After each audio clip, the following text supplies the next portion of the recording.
जय श्री राम और जय श्री कृष्ण सभी दोस्तों को स्वागत है आपका आज फिर से एक नए वीडियो में। आज मैं आपको बताने वाला हूं पंढरपुर में भगवान विट्ठल का प्रसिद्ध मंदिर। यहां की महापूजा देखने के लिए लाखों लोग एकत्रित होते हैं।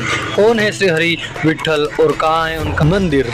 महाराष्ट्र के पंढरपुर में भगवान श्री कृष्ण का प्रसिद्ध मंदिर है। यहाँ श्री कृष्ण श्री हरि विट्ठल रूप में विराजमान है और उनके साथ लक्ष्मी अवतार माता रुक्मिणी जी की भी पूजा होती है। आज मैं आपको भगवान के ऐसे अवतार के बारे में बताने जा रहा हूँ जिनका अंदाज ही एकदम निराला है।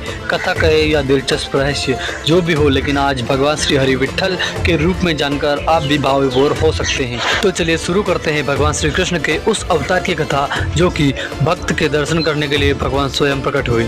हमारे ज्योतिष एक्सपर्ट राधाकांत वत्स ने हमें बताया कि भगवान विट्ठल मुख्य रूप से महाराष्ट्र राज्य में पूजे जाते हैं और वहाँ के राजा कहलाते हैं। भगवान विट्ठल पंढरपुर के विट्ठल के रूप नाम से भी प्रसिद्ध है। गौर करने की बात यह है कि यह किसी आसन पर विराजमान नहीं बल्कि एक ईंट पर खड़े हैं। 6ठी शताब्दी में पुंडलिक नाम का एक भक्त हुआ करता था जिसका जन्म पंढरपुर महाराष्ट्र में हुआ था। शांत सरल और सहज स्वभाव के पुंडलिक श्री कृष्ण के अनन्य भक्त थे।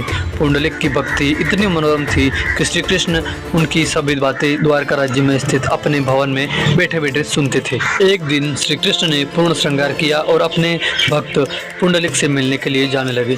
तभी माता रुक्मिणी ने श्री कृष्ण को रोकते हुए पूछा कि आखिर वो कहाँ जा रहे हैं। तो श्री कृष्ण ने कहा कि मैं अपने भक्त के दर्शन करने जा रहा हूँ। माता रुक्मिणी के मन में विचार आया कि उस भक्त की भक्ति कितनी गहरी होगी जिसके लिए स्वयं श्री कृष्ण इतना श्रृंगार कर उससे मिलने जा रहे हैं। लिहाजा माता रुक्मिणी ने श्री कृष्ण के साथ चलने का आग्रह किया और श्री कृष्ण भी तुरंत मान गए। श्री कृष्ण और माता रुक्मिणी पुंडलिक के घर अब पहुंचे और उसे पुकारने लगे। उस वक्त पुंडलिक अपने माता पिता के पैर दबा रहे थे। पुंडलिक को माता पिता की सेवा में लीन देखकर श्री कृष्ण ने बाहर से पुंडलिक को आवाज लगाई कि पुंडलिक, मैं अपनी पत्नी के साथ तुम्हारे घर पर अतिथि बनकर आया हूँ।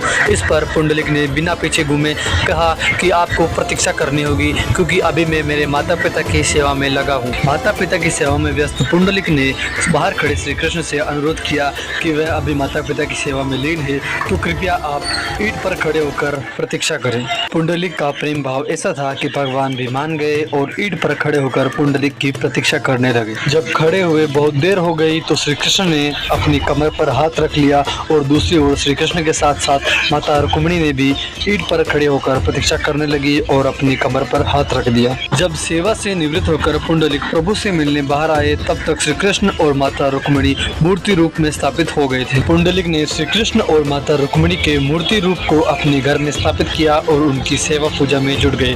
बता दें कि ईंट को मराठी में विट कहते हैं, लिहाजा ईंट पर खड़े श्री कृष्ण का नाम विट्ठल पड़ गया। भगवान श्री कृष्ण जी ने यह विट्ठल अवतार इसलिए लिया कि धरती के प्रत्येक प्राणी अपने बुजुर्ग माता पिता की सेवा पूरे मनोभाव से करे, क्योंकि यही नारायण श्री कृष्ण की ही सेवा है।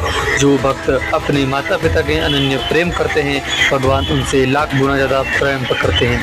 यह स्थान पुंडलिकपुर या अपभ्रंश रूप में पंढरपुर कहलाता है। पंढरपुर में विट्ठल रुक्मिणी मंदिर के कारण यह वर्करों के तीर्थस्थल के रूप में प्रसिद्ध है। इस मंदिर में 8 प्रवेश द्वार है।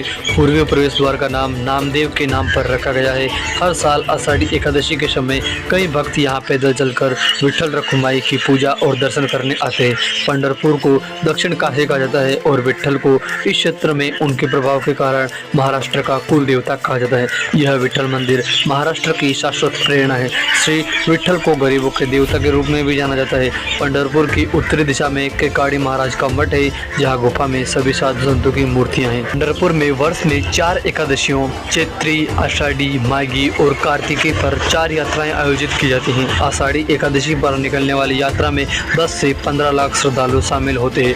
पंढरपुर को महाराष्ट्र का पहला और पवित्र तीर्थ स्थल माना जाता है जिसका नाम मराठी संस्कृति का निर्माण करने वाले महान भागवत धार्मिक संतों के नाम पर रखा गया है।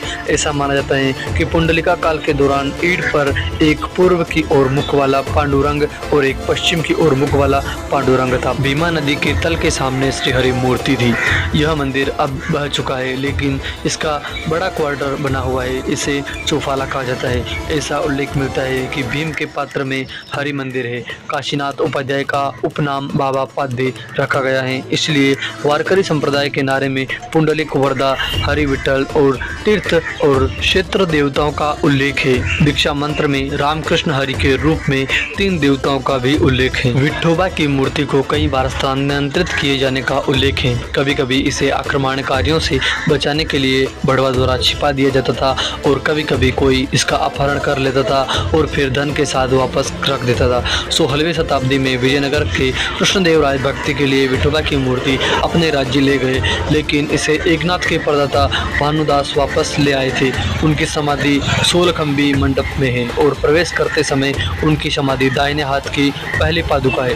कहा जाता है कि विठोबा की मूर्ति बेलसा के निकट उदयगिरी गुफाओं से प्राप्त 3री शताब्दी की मूर्ति से मिलती जुलती है। हालांकि वर्तमान मूर्ति का वर्णन अलग अलग समय पर अलग अलग लोगों द्वारा विठल मूर्ति के वर्णन से मेल नहीं खाता है।